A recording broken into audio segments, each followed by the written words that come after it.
Good morning everyone. So today we are going to discuss about interference. So introduction of that. So light is considered as a wave motion propagated in the ether. So in the sense space. So it's a wave motion. Light will travel in the form of wave in the space. So light can be considered as electromagnetic wave of sinusoidal form. So this shape is called sinusoidal form. It means this will have the positive as well as the negative. The high point of the wave is called crest. So this point, so the top point, the maximum point is called crest. So this point is called crest. Whereas the low point of the wave is called trough. So this the bottom point is called trough. So the distance between two troughs or two crests is called wavelength. So here from this is the first crest and this is the second crest. So the distance between two crests is called one wavelength, that is indicated with lambda. So one wavelength. Next, the time taken to travel one wavelength is called time period. So the time taken to travel from this point to this point. So if you consider this one, the distance between these two, if it travels, the time taken for traveling from this point to this point,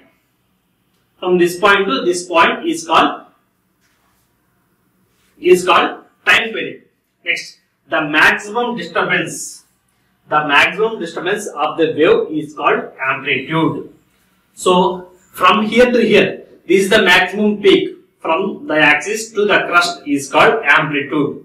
So this is the maximum disturbance.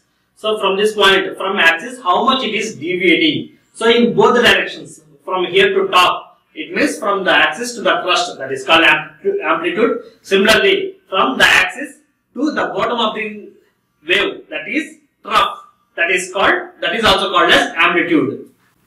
Next, the ray of light is composed of an infinite number of wavelengths. So similarly, the waveform will be an infinite length. So from here, from this point to this point, it is an 1. From similarly, it is 2. So similarly, there are n number of waveforms, that is infinite number of wavelengths, which determines the color of the light. So depends upon the wavelengths, the color can be identified.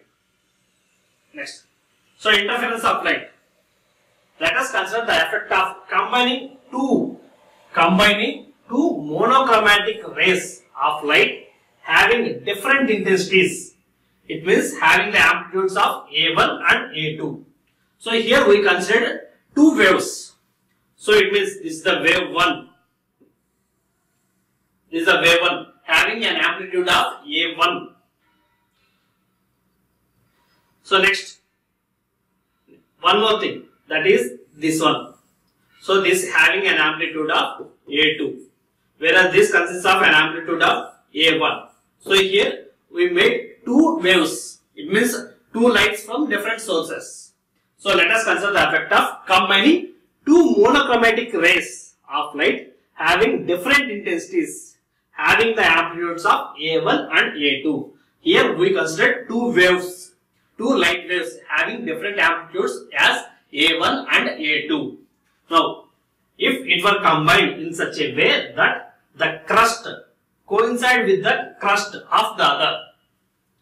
So as we know that it consists of two things, that is crest and trough. It means from the axis top side and from the axis bottom side. So now we made the two components on the same side. It means from the axis A1 and A2 lies on the same side at the same portion. So then the resultant effect is the production of maximum illumination.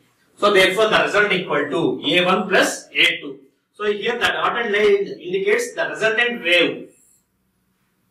So this dotted wave.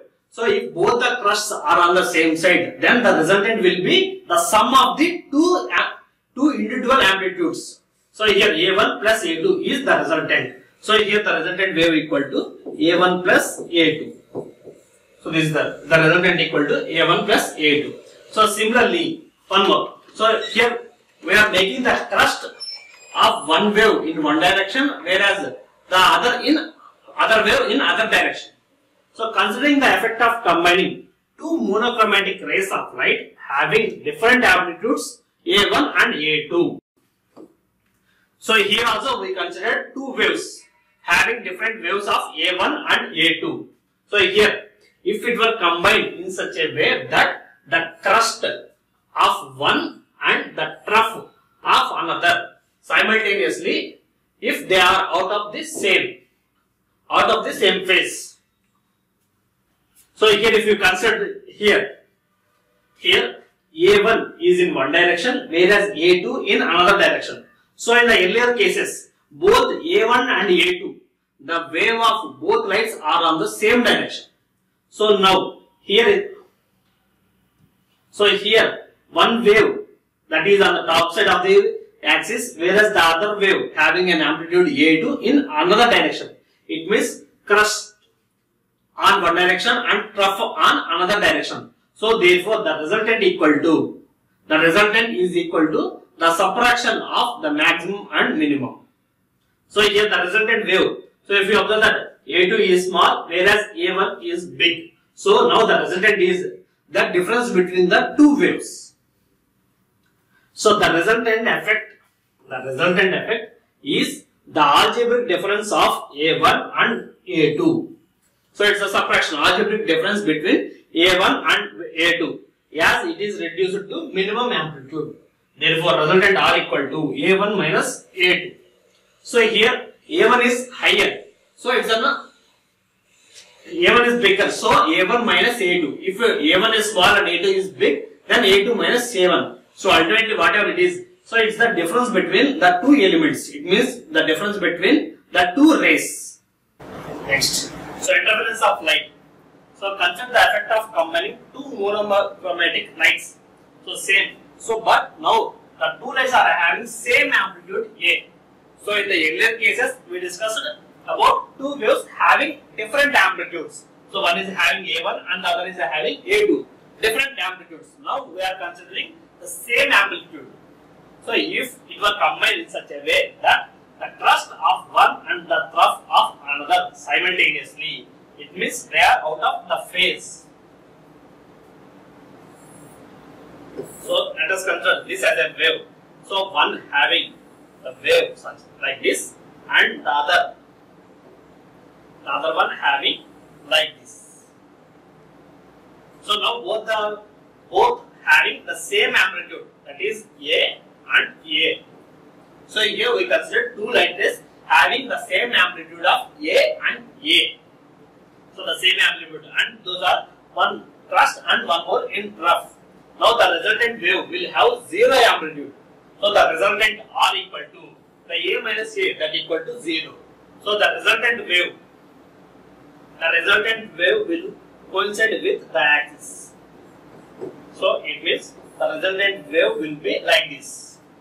So here no sensation light is registered by eye, by our human eye. It means by our naked eye we cannot see anything, and zero amplitude of light produce darkness. So if both the amplitudes are on the same side, then the resultant will be maximum. It means brighter. Whereas if the light rays having same amplitude and those are in opposite direction, then we will get zero amplitude, that is the resultant will be darkness. So the same thing. So here interference of light. So this is an experiment for obtaining fringes. So here by means of this we are getting alternate bright and dark fringes. So let us see that. So here we consider a light source S.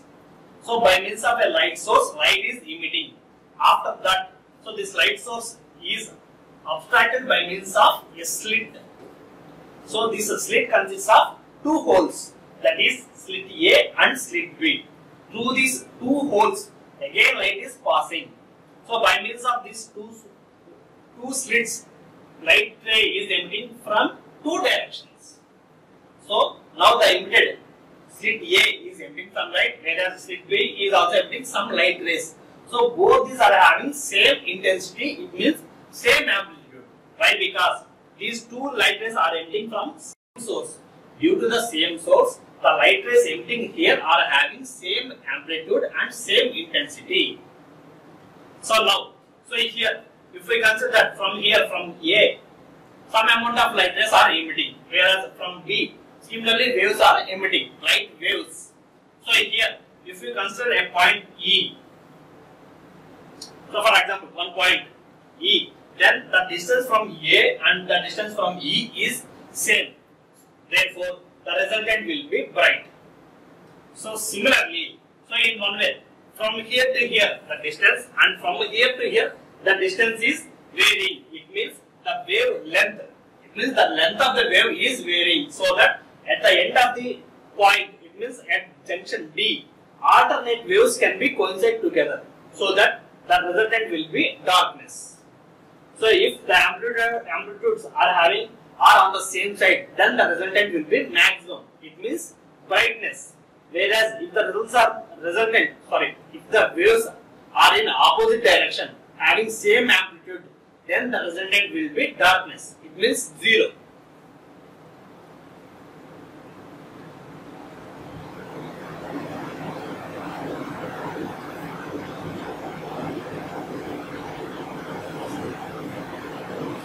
So consider a light source S.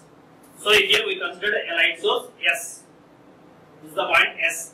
So light passes through two narrow slits A and B, which are close together.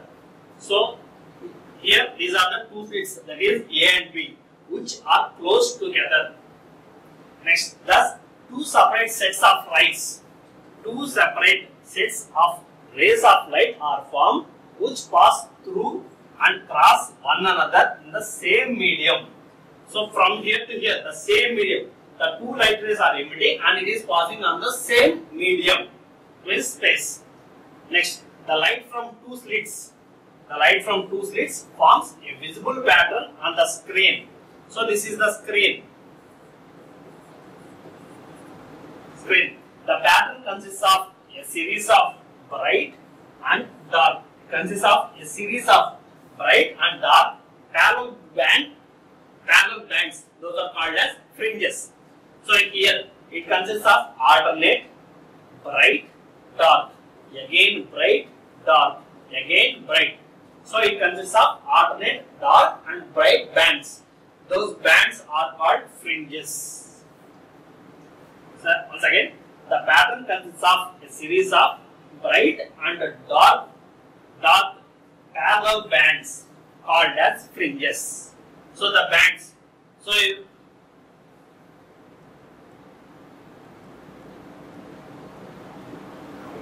So these are called fringes. So here this is brightness and this is darkness. Alternate dark and bright are called fringes. So these fringes are formed due to the interference of light.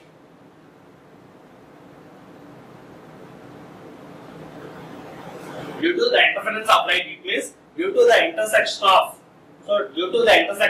the same lines as well as the opposite waves. So due to this alternate bright as well as dark bands are formed. Those bands are called fringes. Next, constructive interference occurs where a bright fringe occurs. So the bright one is called constructive interference and the dark one is called destructive interference. Next, destructive interference results in dark fringe. So bright fringe and dark fringes. So a wide variety of light source for interferometers. So a wide variety of light sources is available for interferometry work. So the selection depends on results to be obtained and the cost of the equipment and convenience. So it depends upon the results we obtained. We required. Those are having various types of light sources. So for simple applications such as testing of surface geometry, tungsten lamp with a filter is sufficient.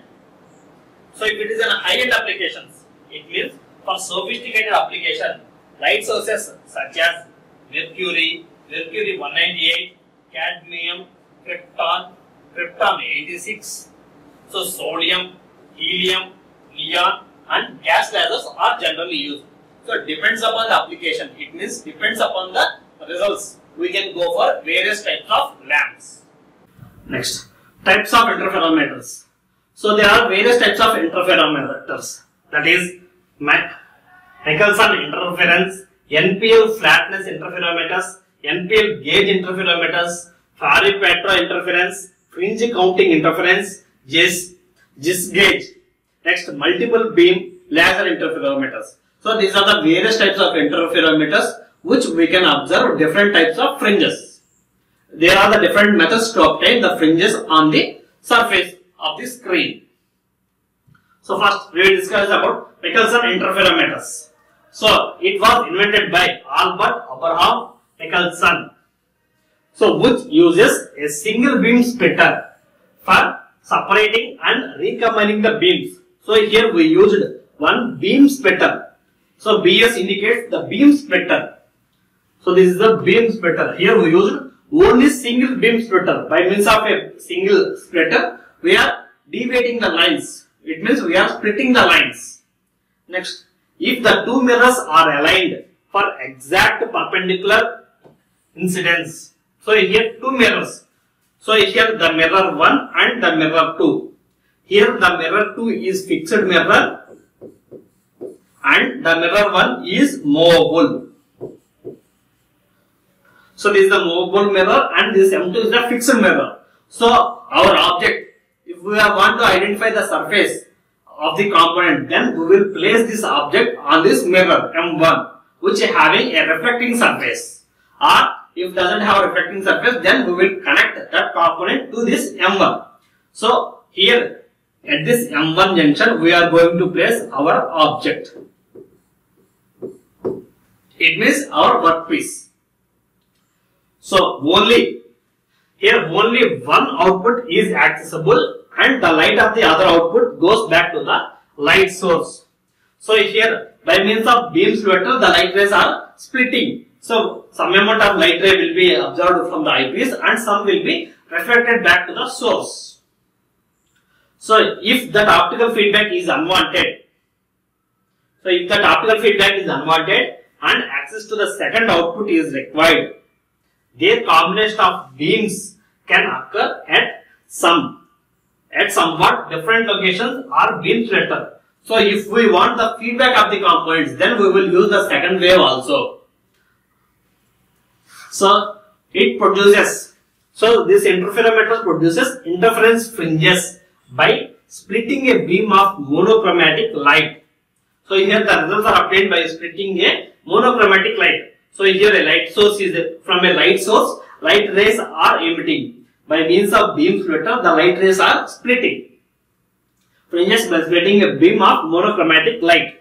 So that one beam strikes a fixed mirror and the other at movable mirror. So here by means of beam splitter, one ray is going towards this mirror M1, that is movable mirror, and one moving towards the fixed mirror.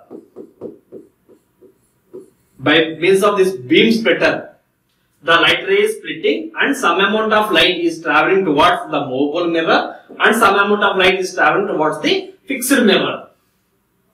So the one beam strikes a fixed mirror and the other at movable mirror. Next, when the reflected beams are brought back together, so the reflected beams again, here now the beam is traveling towards the mirror and after that again it reflects back. From here also, from this fixed mirror, the beam is reflecting. So as we know that for creating interferences, it means for creating bands, we require two waves having different amplitudes or same amplitudes. So now we have taken a light ray and we are splitting the light ray into two and we are using the same amplitude light.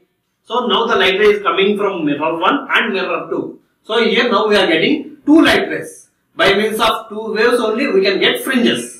So for getting the fringes, we splitted the light ray into two by means of beam splitter. Now when the reflected beams are brought back together, an interference pattern results. So now it is coming back and this is also coming back. By means of these two waves, we are getting an interference patterns. Next, light from monochromatic source S is divided by a beam splitter which is oriented at an angle of 45 degrees. At an angle of 45 degrees of the beam. So this beam splitter is placed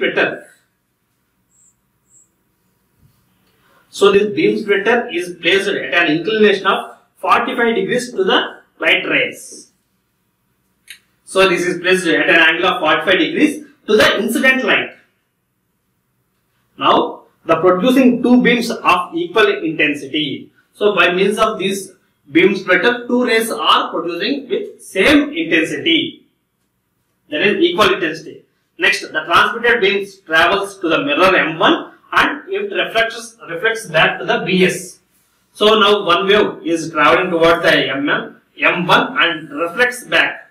So one is going forward and reflects back and falling on the same beam splitter.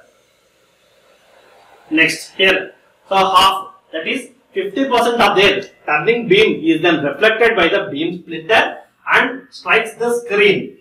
So M1 is reflecting back the light ray.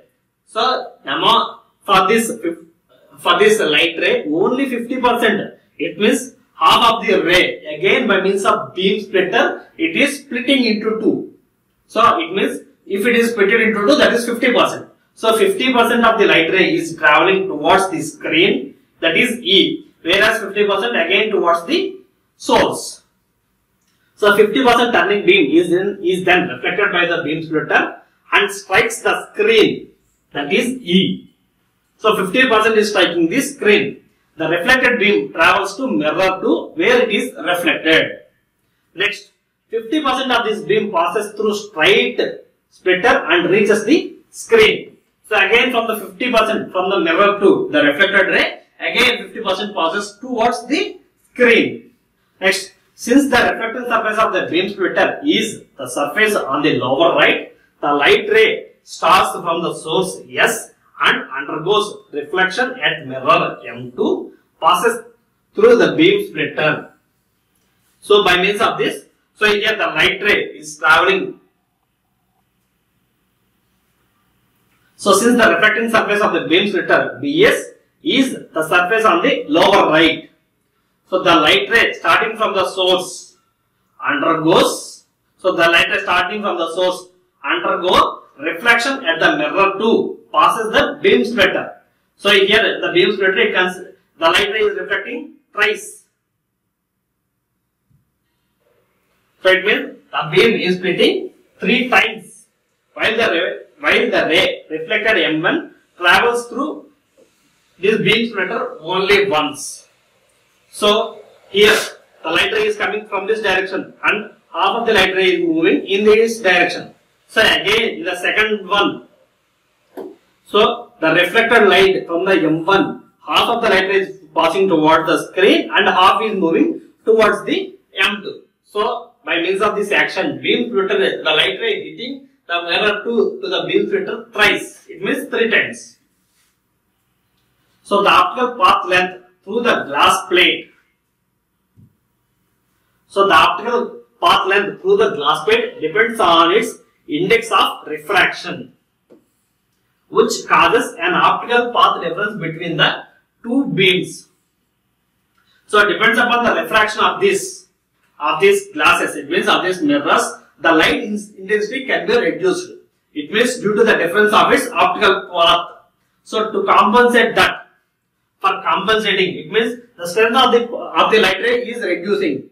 So to compensate that, a glass plate, that is CP. So compensate plate, here CP, that is compensate plate of the same thickness. So similar to BS, of the same thickness and index of refraction as that of BS is introduced between M1 and BS. Between M1 and the beam splitter, we placed one more glass, that is called compensating plate. That is compensating glass plate. So which having the same intensity and same refraction as the beam splitter. Their combined beams interference and produce fringes at the screen. So due to this reflection, the fringes are obtained on the screen. The reflective phases of the two beams determines whether the interference will be the constructive or the destructive. So constructive in the sense bright fringes, whereas destructive in the sense dark fringes. So by means of this we can obtain the fringe on the surface of the screen, that is at E. So now by adjusting the inclination of M1 and M2, by adjusting the inclination of M1 and M2, one can produce circular fringes, straight line fringes or curved fringes. So it depends upon the position of this mirror M1 and M2, we can get different types of fringes. It means that is circular fringes or straight fringes or the curved fringes. So that is circular, straight as well as curved fringes. So here we can observe that. So these are the straight fringes. So these are the curved fringes. So depends upon the application. It means it depends upon the inclination of the mirror. We can get different types of fringes. So it is a curvilinear. So this is a curvature. So this is a straight lines. Similarly, we can get circular also. So depends upon the position. It means the inclination of M1 and M2. We can get different types of fringes. So from the screen, an observer sees M2 directly and the virtual image M1 of the mirror. So here, from here we can see the reflection M2 directly, and this M1 can be seen by the beam splitter, formed by the reflection in the beam splitter. This means that one of the interference beams comes from the M2 and the other beam appearing from the virtual image of M1. So as we know that for getting the fringes we require two waves. So one is directly coming from the M2 and the virtual, it means the reflecting image from beam splitter, that is coming in this direction. So here we are getting direct M2 and the virtual image of M1. So from here we are not getting straightly. So from here to here and then it is. So it is a virtual of M1 and from here to here that is direct of M2. So here we are getting two light rays.